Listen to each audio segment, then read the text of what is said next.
comienza a escribir cuando descubre los libros. Y me pasó que descubrí los libros y comencé a escribir en la adolescencia, en el barrio Borgoño, que ahí encontré una biblioteca preciosa, enorme, en donde me escondía ahí como en un subterráneo a leer. Una de mis grandes influencias es Pablo de Roca, con su desenfreno del lenguaje. Me gustó bastante también un tiempo Vicente Huidobro, con su creacionismo macabro, su creación de imágenes fuera de este mundo. Eduardo Anguita, con Definición y pérdida de la persona, un libro maravilloso que siempre lo tengo en mi cabeza. Como que las palabras siempre llegaban y eran mi única manera de expresarme, por lo tanto como que ser poeta surgió de un entendimiento con el lenguaje, un entendimiento con la realidad, un entendimiento con lo social. Entonces era la manera de poder expresarme a través del lenguaje. Por lo tanto me interesan los puntos políticos, sociales, educacionales, lo que va aconteciendo. Por ejemplo, siento que un poeta o un narrador, posiblemente un poeta más, sea un cronista en verso, prosa experimental de lo que está sucediendo. Y uno tiene que dar fotografías a través del lenguaje de eso que ocurre. Me interesa mucho lo que es también la ficción, o sea, siento que de alguna otra manera, como decía Baudrillard, ¿no es cierto?, el filósofo, nos ponen en un simulacro, o sea, estamos en un momento en donde, si bien estamos en una realidad, la realidad la disfrazan, por lo tanto, también es importante que la literatura asume esos procedimientos. Entonces yo le puse un nombre, le puse ficción realidad a lo que hago, es decir, agarro la realidad y la transformo en una ficción, pero que no se aleja de la realidad. Tecnopacha comienza a nacer desde la adolescencia, en donde un chico empieza a viajar por distintos mundos, talleres, juntas intelectuales, revoluciones. Entonces se va formando un libro que tiene que ver con un personaje que quiere formar una revolución pero consumista, pero a su vez también quiere escribir el poema capitalista, que es el poema que debe escribir esta sociedad, el poema que debe llevarla.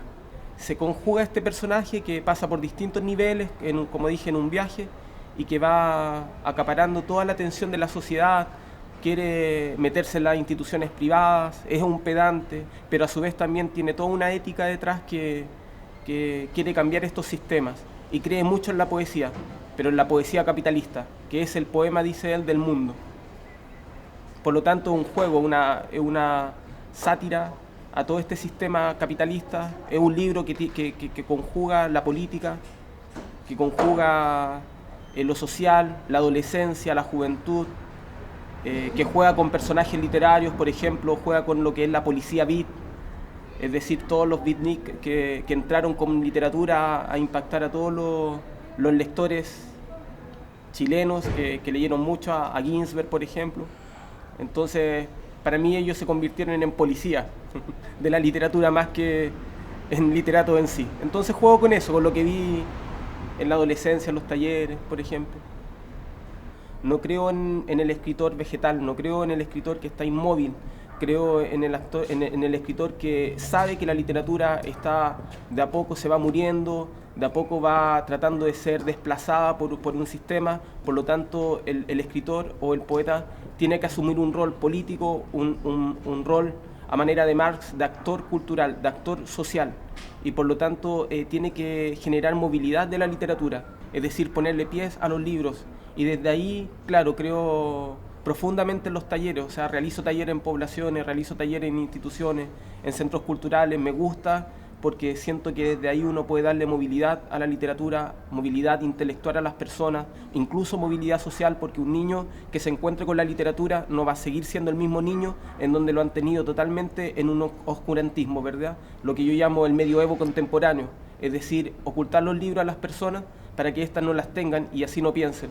Sin embargo, cuando un niño se enfrenta a un libro, este libro le va a abrir mundo, le va a abrir compuertas, le va a abrir su propia personalidad, su propio entendimiento, y eso es grandioso. Asimismo, he sentido un gran valor por los talleres que le he hecho también a personas mayores, personas que tienen una memoria histórica y que tienen mucho que contar, tienen mucho que decir, y muchas veces les carecen de herramientas, pero esas herramientas es cosa de que las encuentren.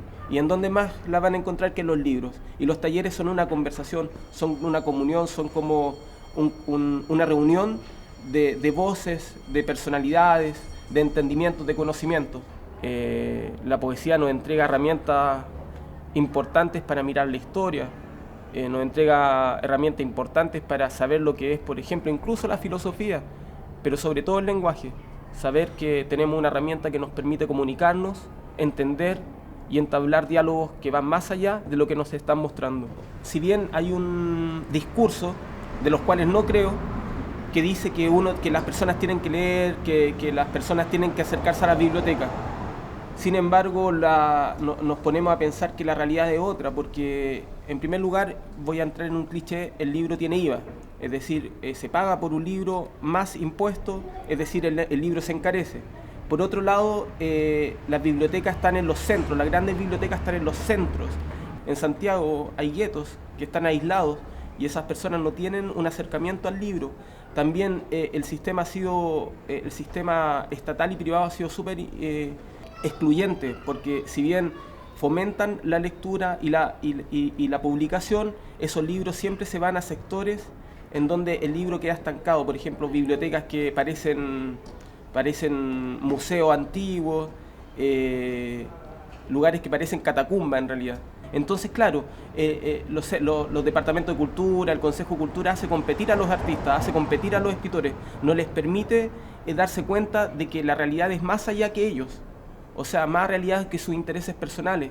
Y si bien, claro, o sea, compiten por algo, ese algo nos lleva a que la literatura se mueva, a que el libro llegue a las personas. Estoy hablando sobre todo desde la poesía, o sea, en donde la poesía no llega a las poblaciones, no llega a las regiones, por ejemplo. Por ejemplo, a Gonzalo Millán yo lo pondría de manera masiva, porque sé que, y lo he visto en mis talleres, le gusta mucho a los chicos, le gusta mucho a las personas, le gusta el claroscuro, por ejemplo, que uno puede jugar con Claroscuro de Millán. Es un libro que está inspirado, ¿no es cierto?, en Caravaggio, y en los cuadros, y uno puede mostrar literatura, uno puede ver pintura, puede ver historia, puede ver que tiene una poesía entre objetivista, ¿no es cierto?, con una técnica llamada éxfrasis, es decir, retratar las obras de arte, y desde ahí, no sé, las personas abren su mundo enormemente. La Elvira Hernández, José Ángel Cuevas, por ejemplo, hacerlos masivos. José Ángel Cuevas es un poeta que podría ser masivo, perfectamente, porque habla de los problemas sociales, habla de los problemas de las poblaciones. Son ciertas personas las que están leyendo poesía, y creo que es algo totalmente injusto, y que tiene que ver con el escritor, tiene que ver con las políticas culturales, tiene que ver con el sistema. Pero el escritor no puede quedarse llorando en eso, tiene que darle movilidad a los libros.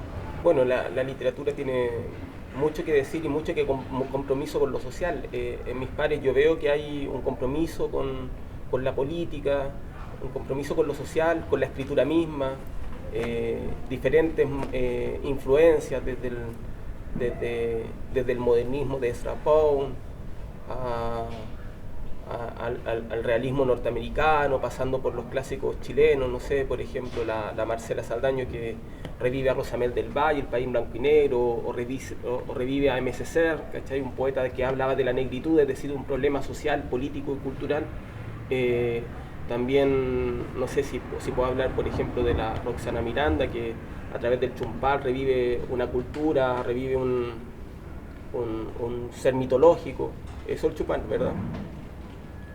Y podemos ver que a nivel nacional hay una transversalidad en torno a los temas, hay distintas temáticas. Posiblemente, como tú me preguntas, los movimientos sociales, los movimientos que se han generado últimamente en Chile, que son importantes desde un punto de vista político, social y educacional, no ha tenido mucho que ver con la literatura. Siento que ha habido, posiblemente la música ha estado más comprometida, posiblemente otras artes han estado más comprometidas con esto, pero la literatura ha estado excluida. O sea, ¿qué es lo importante? Claro, que un escritor medite sobre esto, eso se da, que un escritor escriba sobre estos movimientos, pero ¿qué compromiso hay en la acción con estos movimientos? O sea, ¿qué conexión hay? O sea, si bien muchos podrían decir que las marchas son un gran poema, podríamos decir que es un gran poema difuso, porque la poesía no está ahí, pero eso es poesía.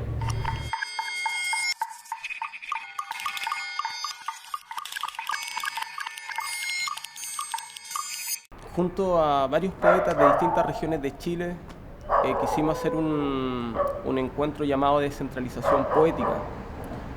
Un encuentro que se caracteriza por acercar a las personas a la poesía y la literatura, compartir con ellas y también darle movilidad a todo esto que nosotros hemos estado hablando en este instante, sobre el estancamiento de la poesía, la invalidez de los libros.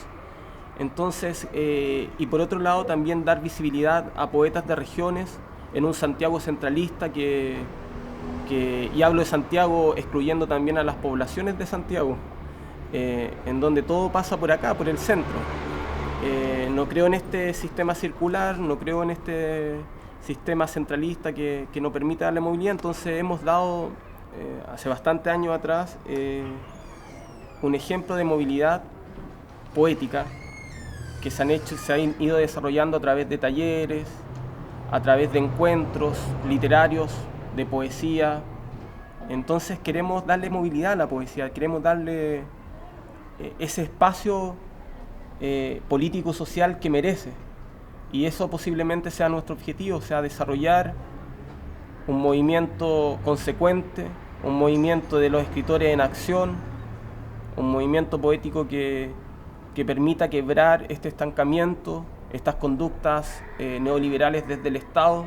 Hemos revivido lo que es la autogestión, porque todo esto se ha hecho más de 20 encuentros con la autogestión. No hemos dependido de nada del Consejo Cultura, no hemos dependido de nada de entidades privadas, simplemente hemos dependido de nosotros y de nuestra fuerza. Algo que cansa, pero también da un gran aliento a seguir estos pasos que son políticos y poéticos.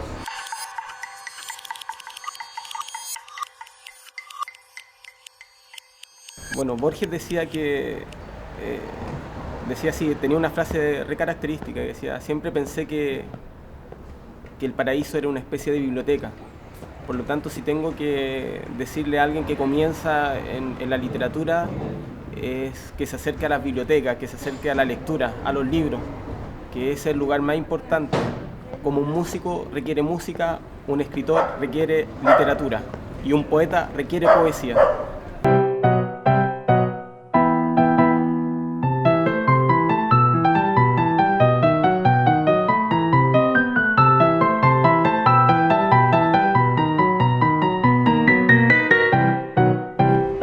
Es que se detonan todos los músculos de mi corazón y tengo que decir tantas cosas, y este etos nace, renace, maldición, cómo toca a su hija, cómo le baja a su país, cómo sube por sus montañas, cómo se monta el caballo del norte arisco, cómo moja su tierra, cómo levanta la serpiente y viola sus mares, cómo ya dice papi basta, cómo dice patria en vez de papi, cómo le dice al oído su himno perverso, cómo flamea su bandera seca en la cama, cómo le inyecta ánima a sus fantasmas, cómo le rompe el himen de su cordillera, cómo la ciudad escucha esta coprofagia, cómo se toma el veneno de sus ríos, cómo le da a beber el veneno de sus ríos. Mira qué descendencia, mira qué tipo ese, mira cómo ahora él vuelve a tocar a su hija, cómo le baja a su país, cómo le hace un machitún a su conciencia, a sus lagos, a sus ganges. Observa cómo lo hace, cómo se lo hace,